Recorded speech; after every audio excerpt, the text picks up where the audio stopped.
Jadi ketika Anda dipanggil untuk sholat, hayya 'alas sholat, ayo sholat, ayo sholat. Anda bertanya, ya Allah kenapa saya sholat? Barusan subuh sholat, sekarang zuhur sholat lagi. Barusan zuhur sholat, sekarang asar sholat lagi. Kata Allah, apa kamu tidak ingin sukses? Aku nggak butuh dengan sholatmu, kamu nggak sholat saja, tidak akan menurunkan status saya sebagai Tuhan. Saya tetap Tuhan bagi kamu. Tapi yang butuh itu kamu, karena di balik sholat itu ada nilai-nilai kesuksesan. Ada jawaban untuk kebahagiaan. Kamu pengen bahagia, sujud aku berikan. Bukankah aku pemiliknya? Kamu ingin sukses, datang, ruku aku kasih, aku kan yang punya. Bukankah kalau Anda menginginkan sesuatu, Anda akan mendekati sumbernya? Anda ingin air, Anda datang ke sumber air. Anda ingin proyek, Anda datang ke sumbernya. Anda ingin kebahagiaan, kesuksesan, datang pada pemiliknya. Maka ketika Anda datang, kata Allah, saya akan berikan. Dan Anda akan genggam. Apa amalan pertama untuk mendekati pemilik kebahagiaan dan kesuksesan ini? Ayat keduanya. Alladzina hum fi salatihim khashi'un. Dan kalimat dahsyatnya menggunakan kata alladzina. Disebutkan 1080 kali dalam Al-Quran. Alladzina. Ismu mausulun yadullu al jam'i min duni hudud. Huruf sambung menunjuk kepada subjek bahkan objek tanpa batas siapapun. Ini artinya, baik Anda laki-laki, perempuan, tua, muda, besar, kecil, laki-laki, seterusnya tanpa batas. Melihat, tak melihat, kaya, cukup. Anda mau kembali kepada saya? Kata Allah, saya berikan apa yang kamu idam-idamkan itu. Cuman syaratnya, dekati saya dengan khusyuk. Lewat apa? Salat.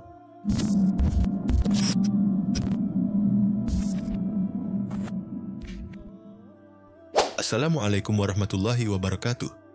Sahabat muslim yang dirahmati Allah, kita semua sudah bertahun-tahun sholat. 5 kali sehari, setiap hari. Tapi, kenapa hati masih gelisah? Kenapa hidup masih berat? Kenapa doa seperti tak sampai? Mungkin masalahnya bukan pada sholatnya, tapi pada kualitas dan kesungguhan kita dalam menegakkannya. Di video singkat ini, kita akan dengarkan penjelasan dari Ustadz Adi Hidayat tentang 5 hal luar biasa yang akan Allah berikan kepada siapa saja yang benar-benar menjaga dan memperbaiki sholatnya. Bukan cuma pahala, tapi perlindungan hidup, ketenangan hati, keberkahan rezeki, dan cahaya petunjuk yang bisa menyelamatkan kita, bukan hanya di dunia, tapi juga di akhirat. Tapi sebelum lanjut menonton, izinkan saya mengajak untuk subscribe channel ini agar tidak ketinggalan video dakwah terbaru dari channel ini yang bisa saja jadi perantara hidayah datang kepadamu. Mari kita simak dan renungkan bersama. Orang sholat itu pasti dia akan bertransformasi, memiliki pribadi dengan sifat dan sikap yang baik. 1, berubah jadi baik. Ini rahasianya kenapa anak-anak kita yang baru tumbuh, kata Nabi, usia 6 tahun, 7 tahun, hal pertama yang diajarkan itu bukan puasa. Yang diajarkan pertama kali bukan haji, bukan umroh, bukan manasik. Kata Nabi, ajarkan dia sholat. Apa rahasianya? Karena kalau dia sudah bisa sholat dengan baik, maka dia akan tumbuh menjadi pribadi yang baik ke depannya. Ini yang saya sering berikan masukan kepada lembaga pendidikan. Walaupun kami tidak menyalahkan, tapi sering berikan masukan. Anak-anak TK sekarang, sholatnya belum diajarin bagus, sudah dilatih manasik. Ini yang kadang-kadang mesti diseimbangkan. Ya. 2, ini dalilnya, saya ingatkan kembali, Quran surah 29 ayat 45. Kedua, orang yang sholat itu pembawaan hatinya lebih tenang. Ada ketenangan dalam jiwanya. Karena mengumpul puncak-puncak kedekatan dengan Allah Subhanahu wa Ta'ala. Lebih tenang. Ya. Ini dalilnya ditemukan di Quran surah ke-13 ayat ke-28. Mengetahui ini dari Quran surah ke-20 ayat ke-14. Di Quran surah ke-20 Thaha ayat ke-14, salat disebut dengan zikir, wa aqimis salata li dzikri. Di Quran surah 13 ayat ke-28, fungsi zikir itu menghadirkan ketenangan dalam jiwa. Ala bi dzikrillahi tatma'innul qulub. Saya ulang. Di sini Quran surah 20 ayat 14, salat itu disebut juga dengan zikir. Nama lain ibadah salat itu zikir.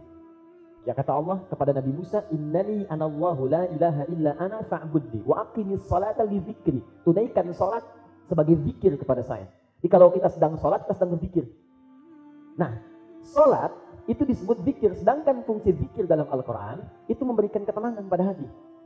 Dalilnya Quran surah 13 ayat ke-28. Ala bi dzikrillahi tatma'innul qulub. Di rumus cepatnya teman-teman, saya berikan rumus cepat ya. Kalau Anda sedang gelisah, entah itu karena persoalan di rumah, atau di pekerjaan, atau di kehidupan sosial, rumus singkatnya gampang. Rumus cepatnya kata Allah, cepat Anda berzikir. Di ketika Anda berzikir, itu dijamin langsung oleh Allah akan menghadirkan ketenangan. Bagaimana cara berzikir? Banyak. Baca Quran, itu zikir. Silahkan buka Quran surah ke-15 ayat 9. Itu di situ Quran disebut dengan zikir. Quran surah ke-15 ayat 9. Paling kanan, sedikit ke bawah. Inna nahnu nazzalna dzikra wa inna lahu lahafizun. Kami yang telah turunkan Al-Quran sebagai zikir. Jadi kalau Anda sedang gelisah, di kantor gelisah, di rumah gelisah, maaf, mengupdate status tidak akan menghentikan kegelisahan. Bahkan menambah kegelisahan yang baru ketika status Anda tidak diberikan komen oleh yang lain. Percaya silakan. Anda sedang gak enak, sedang gelisah, bikin status. Gak nyangka ya. Komen pertama, nyangka. Ketika Anda mengatakan tidak nyangka, Anda sedang menyangka kepada orang lain. Baik, apa yang Anda lakukan? Baca Quran. Ambil wudhu, buka mushaf, baca. Kalau nggak percaya silakan. Begitu Anda buka mushafnya, Anda kemudian bacakan ayat-ayat indah itu, maka seketika ketenangan akan menghunjam kepada jiwa Anda yang paling dalam. Ya. Baik, berdoa itu zikir. Ketika Anda berdoa, Anda sedang berzikir. Buka Quran surah ke-7 ayat 205.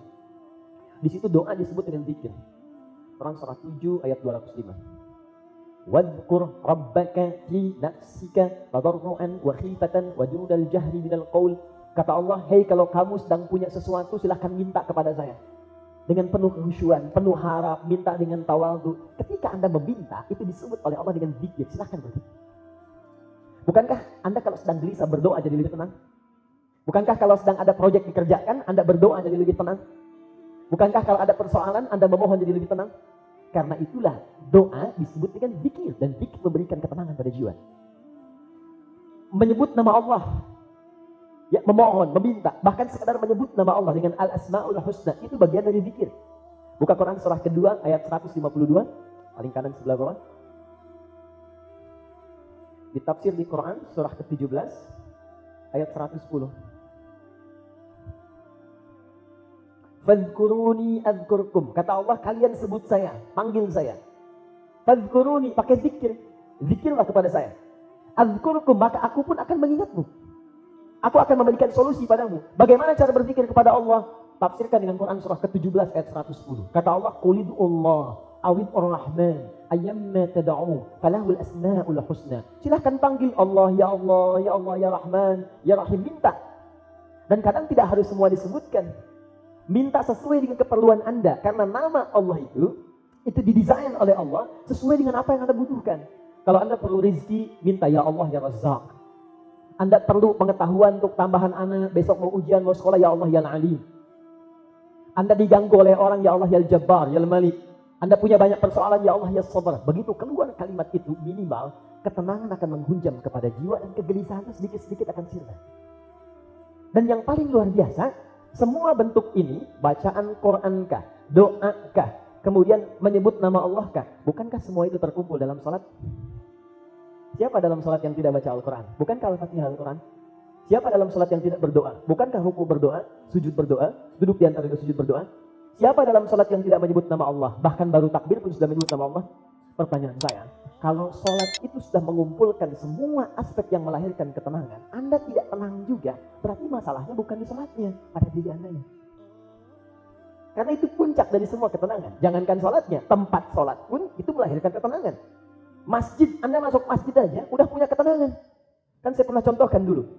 Anda kalau sedang punya persoalan apa, masuk masjid aja, itu belum minta apa-apa, udah tenang gitu. Terus sholat 2 rakaat, sujud lama. Duduk, zikir, dekat AC, tenang, tidur.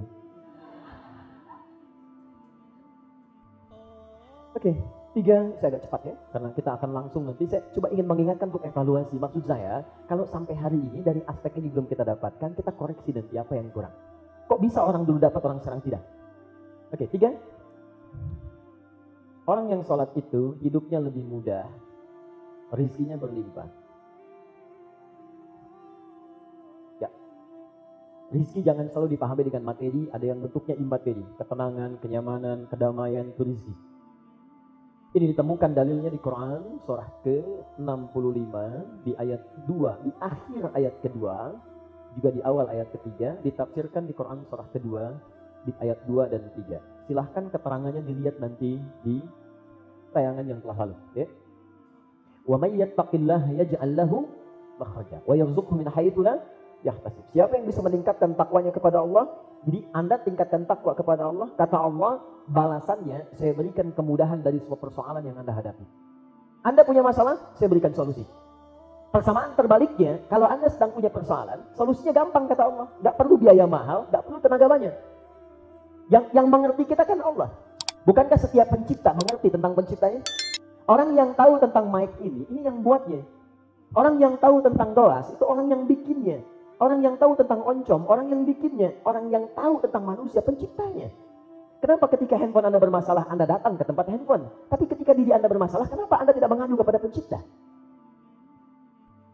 Sederhana sekali cara berpikirnya. Kata Allah, kalau kamu punya masalah, aku mengerti kamu. Kenapa engkau tidak berlari kepadaku?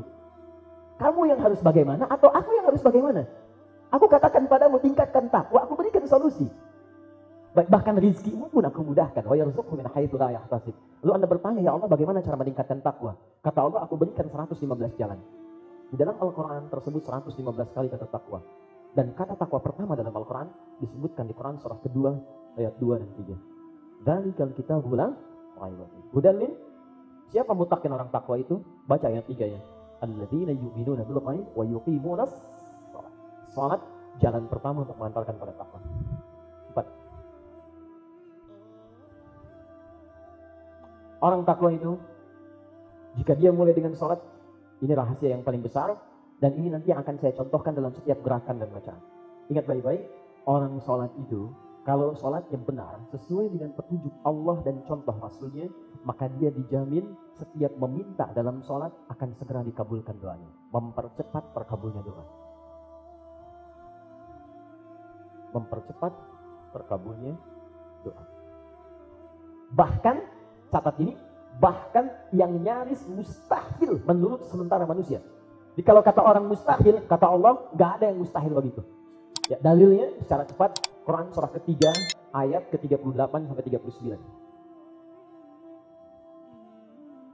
Ayat 38 sampai 39. Nanti kita akan masuk pada praktek ini.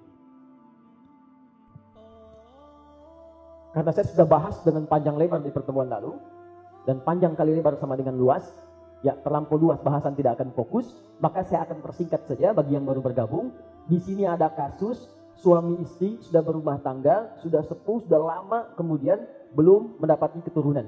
Maka dia maksimalkan mohon kepada Allah dalam sholatnya, kemudian dia minta. Begitu minta dalam sholat belum selesai, sholatnya seketika dikabulkan. Turun jawaban langsung disampaikan oleh Allah. Fanadatul malaikatu wa huwa qa'imun yusalli fil mihrab annallaha yubashshiruka bi Yahya. Allah kasih kabar gembira, kamu akan punya keturunan, langsung diberi nama dengan Yahya. Dan berita baiknya, kita akan masuk nanti pada satu pelajaran insyaallah di hari ini.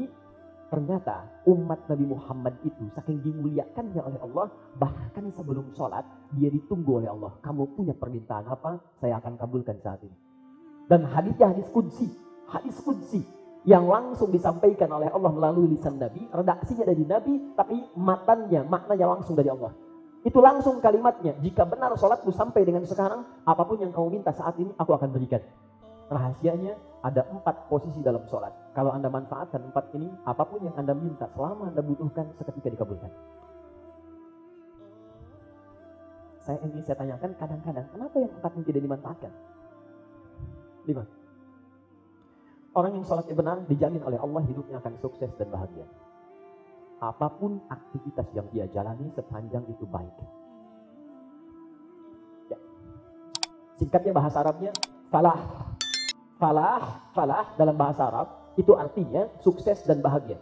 Bukan hanya sukses, tapi kalau Anda lihat ke kamus bahkan, ya di kamus bahasa Inggris itu terjemahannya ada Arab Inggris, falah diterjemahkan dengan success and happiness. Bukan sekedar sukses, tapi mengandung nilai-nilai kebahagiaan di dalamnya. Bahasa Arabnya falah. Nomor berapa ini? 5. Nomor 5 ini saking diinginkannya oleh setiap orang, karena nanti ada orang sukses tapi dia gak bahagia. Ada orang bahagia tapi tidak meraih kesuksesan. Seperti sering saya katakan, Anda pilih mana? Kaya tapi gelisah atau miskin tapi tenang? Pasti yang ketiga, kaya tapi tenang, itu pasti itu.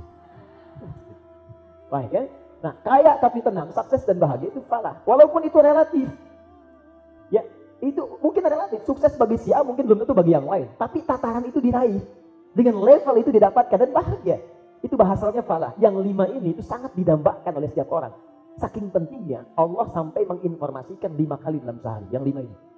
Dan diperdengarkan. Dan lafaz ini, ingat lafaz ini satu-satunya lafaz kalimat di muka bumi yang tidak berhenti dalam 24 jam. Selalu didengungkan.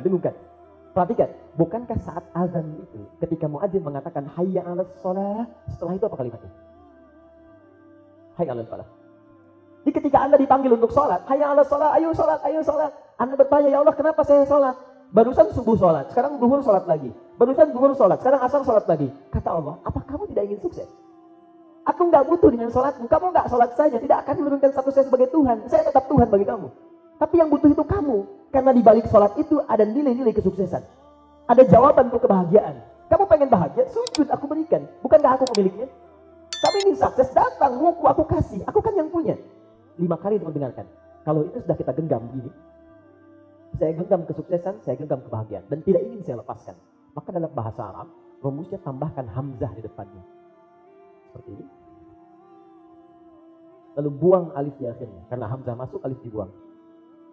Maka berubah katanya jadi aflah. Buka Quran surah ke-23 ayat 1 dan 2.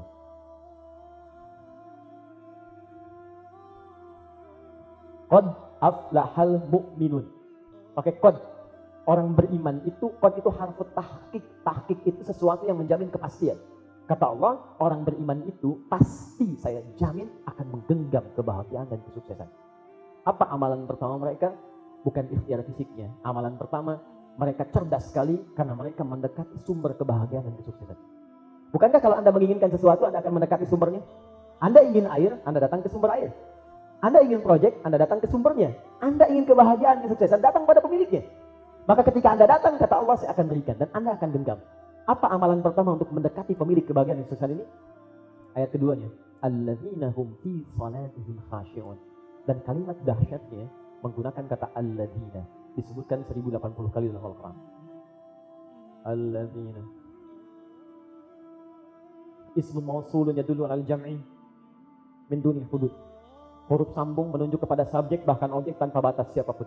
Ini artinya, baik Anda laki-laki, perempuan, tua, muda, besar, kecil, laki-laki, seterusnya tanpa batas. Melihat, tak melihat, kaya, cukup. Anda mau kembali kepada saya, kata Allah, saya berikan apa yang kamu idam-idamkan itu.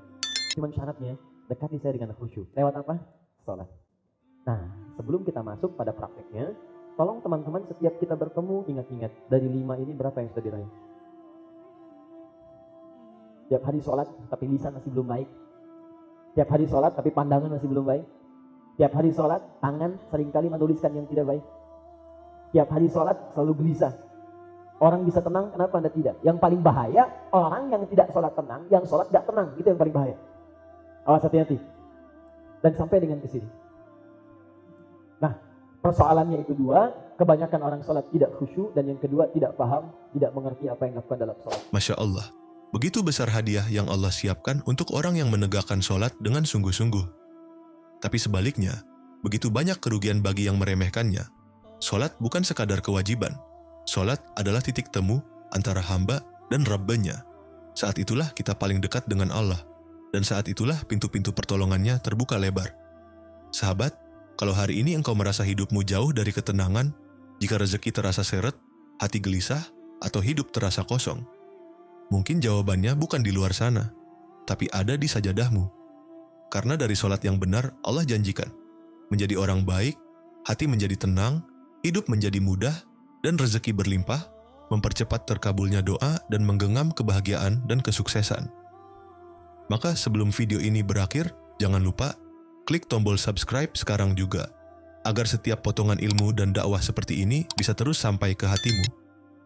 Dan bantu kami sebarkan kebaikan ini, cukup dengan like, komen, dan share. Semoga jadi amal jariah yang terus mengalir. Wassalamualaikum warahmatullahi wabarakatuh.